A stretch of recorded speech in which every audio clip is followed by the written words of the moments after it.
Most people think genius announces itself. They picture someone who always had the answers. Top of the class, effortless grades, the person everyone knew would do something remarkable. But psychology tells a completely different story.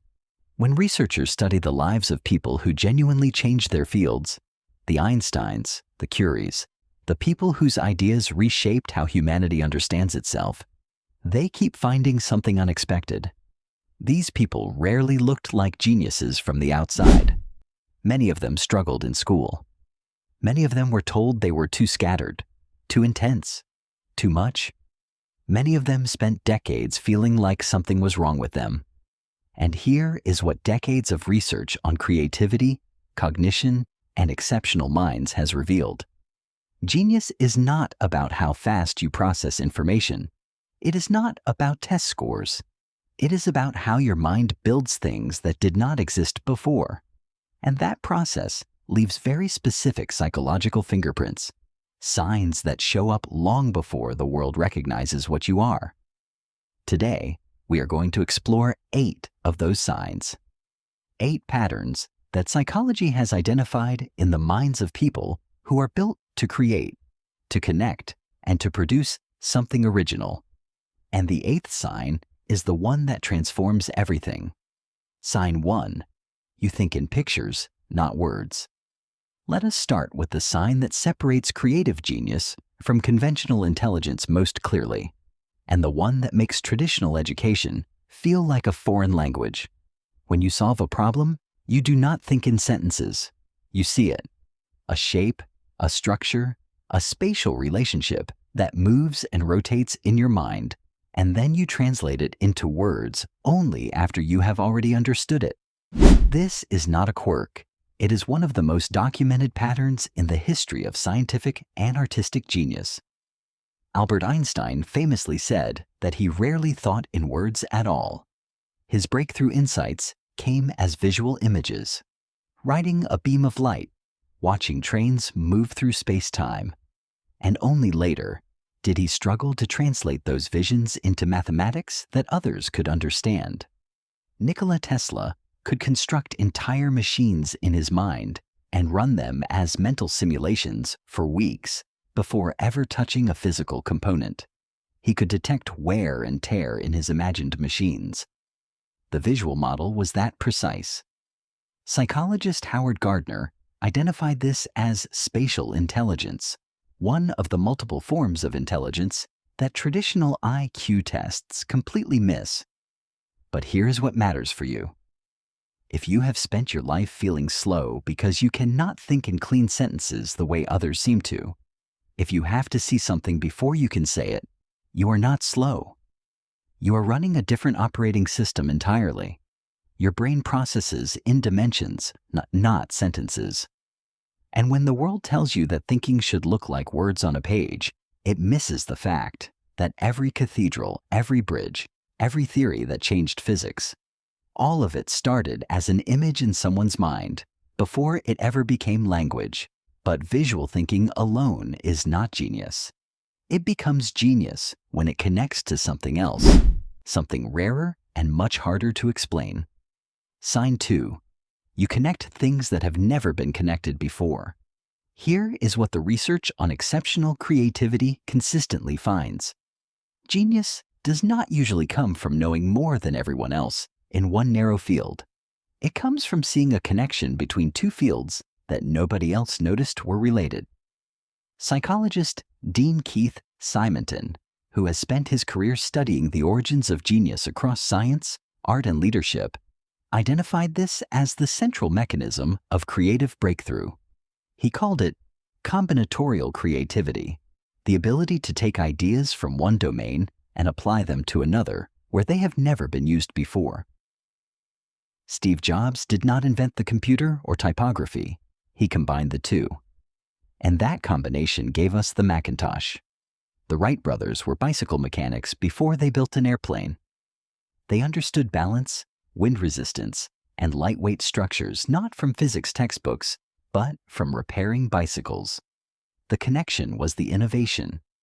If you find yourself reading about archaeology and suddenly understanding something about marketing, or watching a documentary about ant colonies and realizing it explains something about your workplace. You are not distracted. You are not scattered. You are running the exact cognitive process that produces original ideas. And here is the part nobody talks about. This kind of thinking makes you feel unmoored. You do not fit neatly into any single discipline. You are never fully at home in one field because your mind keeps wandering into another and connecting things that the specialists in both fields will tell you have nothing to do with each other. But the specialists are often wrong. The history of breakthrough is the history of outsiders connecting what insiders could not see. Sign 3. You get obsessed with questions nobody else is asking. The third sign is one that often gets mistaken for social awkwardness or impracticality. But it may be the single most reliable marker of a mind built for original work. Most people solve problems. That is what schools train us to do. Here is the problem. Here are the tools. Find the answer. But there is a skill that comes before problem solving, one that psychology calls problem finding. And it is consistently found at much higher levels in people who produce genuinely original work. Problem finding means that before you try to answer anything, you notice that the question itself is wrong. The assumptions are flawed. The framing is incomplete. Something everyone else accepts as settled feels unsettling to you, and you cannot let it go. Einstein spent 10 years asking what would happen if you chased a beam of light, a question nobody else thought was worth asking. It seemed like a child's question, a nonsense question, but his inability to stop asking it produced the theory of relativity. This is the part that feels lonely. When you are obsessed with a question that nobody else seems to care about, you look tangential, unfocused. You look like someone who cannot stay on topic. But you are not off topic. You are on a different topic entirely, one that has not yet been recognized as important. And the history of every field shows the same pattern. The question that changes everything almost always sounds irrelevant before it sounds brilliant.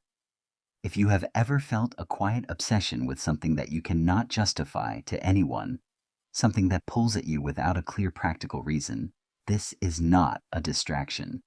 It may be the first tremor of something original trying to surface. Sign 4. You are deeply productive, but only in bursts. This next sign is one that makes creative geniuses believe they are lazy or undisciplined when they are neither. And it appears so consistently across history that researchers have given it a name. Psychologist Mihaly Csikszentmihalyi, who studied the lives of over 90 creative luminaries, Nobel laureates, artists, scientists, writers, found that almost none of them worked in the steady, consistent way we are taught to value. Their productivity followed a rhythm, intense, almost obsessive bursts of output, followed by fallow periods where nothing visible seemed to happen. They did not call this procrastination. They called it incubation. The mind was not idle during the quiet periods. It was processing below the surface, connecting, reorganizing, letting the unconscious mind do work that conscious effort cannot force. Henri Poincaré, the great mathematician, described solving his most difficult problems not at his desk, but while stepping onto a bus, completely distracted. The solution arrived fully formed like a gift, but it only arrived because he had saturated his mind with the problem for weeks beforehand and then stopped trying. If your creative life follows this rhythm, intense output, followed by what feels like a collapse or a dry spell, you are not failing at consistency. You are running a cycle that almost every historically significant creator has described in their own words. The quiet period is not empty. It is the part of the process where the next thing is assembling itself, and trying to force output during that phase only breaks the assembly. Sign 5. You were told you were too much as a child, and now we need to go somewhere most people avoid because this sign connects your present to your past. in a way that explains more than you might expect. Think back. Were you told, in words or in the way people looked at you, that you were too intense, too curious, too emotional about things that other children did not seem to notice? That you asked too many questions, cared too much about things that did not matter, felt things that did not require feeling? Psychologist Kazimierz Dabrowski, who studied gifted and creative individuals extensively, identified something he called overexcitabilities, heightened intensities in how a person experiences the world. Intellectual overexcitability, an insatiable need to understand. Imaginational overexcitability, a rich inner world that competes with the outer one. Emotional overexcitability, feeling things with a depth and precision that can be overwhelming. And here is the pattern he found. These intensities are not disorders. They are the raw neurological material from which creative genius is constructed. The same child who is too sensitive becomes the adult who can perceive emotional nuances that produce great art. The same child who was too curious becomes the adult who cannot stop until they find the real answer. And sometimes that answer changes a field. But the wound is real. If you grew up hearing that you were too much, you probably learned to hide, to dim yourself down, to pretend you care less than you do, feel less than you do, notice less than you do. And if you are still doing that, if you are still performing a smaller version of yourself to make others comfortable, this sign is your permission to stop. What they called too much was actually more perception, more depth, more of the exact quality that produces original work. Sign 6.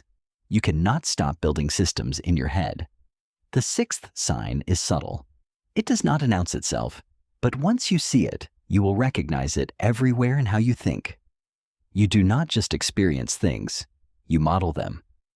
When you walk into a restaurant, part of your mind is mapping the system, how orders flow from tables to kitchen to payment, where the bottlenecks are, what decisions were made about the menu design and why. When you read a news story, you are not just absorbing the event. You are reverse engineering the incentives, the power structures, the historical forces that made the event almost inevitable.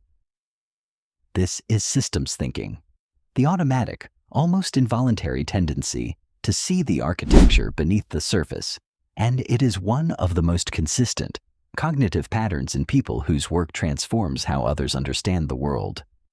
Most people see events. Systems thinkers see the invisible structures that generate events, and this changes everything about how you move through life. You are harder to manipulate because you see the incentive behind the message.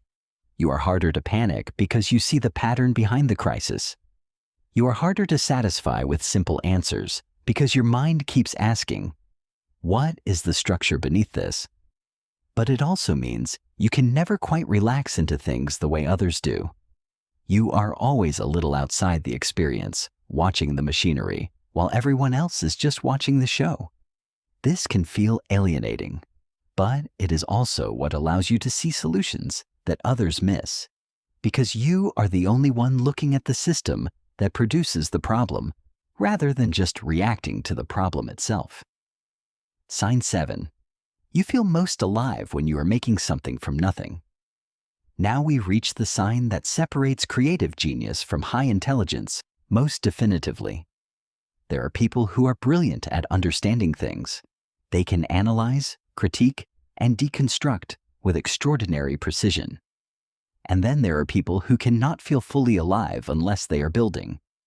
Unless something that did not exist before, an idea, a piece of work, a framework, a creation, is coming into existence through them. This is not ambition in the conventional sense. It is not about money or recognition. It is something more primal, a drive that operates below the level of choice. The psychologist Abraham Maslow, toward the end of his career, studied what he called self-actualizing individuals, people who had achieved recognition and success, but kept creating anyway. And he found something remarkable. For these people, Creating was not a means to an end. It was a biological necessity. If they were not making something, they experienced a specific kind of distress that had nothing to do with external validation and everything to do with a feeling of stagnation, of their own potential turning inward and becoming toxic. If you know this feeling, if you have ever felt restless, irritable, or strangely hollow during periods when you were not building something, even when everything else in your life was fine, you are not ungrateful for what you have. You are running an engine that needs to produce to stay healthy. The world will tell you to be satisfied, to appreciate what you have, to stop chasing the next thing.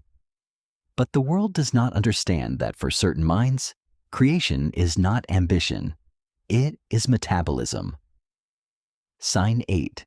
You carry a quiet knowing that you haven't done what you came here to do yet. And now we arrive at the 8th sign, the one that transforms everything, the one that almost nobody talks about because it is the hardest to admit, even to yourself. Somewhere inside you, beneath the daily routines and the reasonable compromises and the life you have actually built, there is a quiet but unshakable knowing, a sense that you have not yet done what you are capable of, that there is something, a body of work, a contribution, a creation that only you can bring into existence, and that you have been postponing it, distracting yourself, staying occupied with things that matter less. This is not arrogance. It is not grandiosity. It is the opposite. It is almost shame. Because the gap between what you could produce and what you have produced so far feels like a private failure that nobody else can see, but that you cannot escape. Psychologist Lev Vygotsky described something he called the zone of proximal development, the gap between what a person can do alone and what they can do with support. But for creative genius, there is a different gap, the gap between what a person has done and what they know they could do.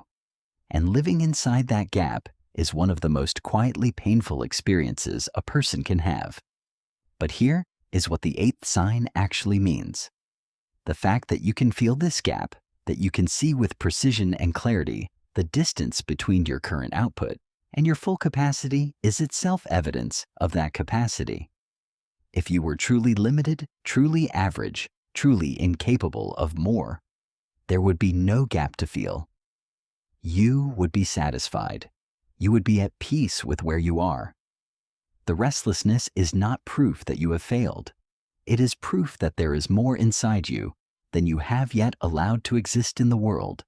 And the only question that matters, the question that defines whether this sign becomes a burden or a compass, is whether you are willing to stop running from what you already know you could become.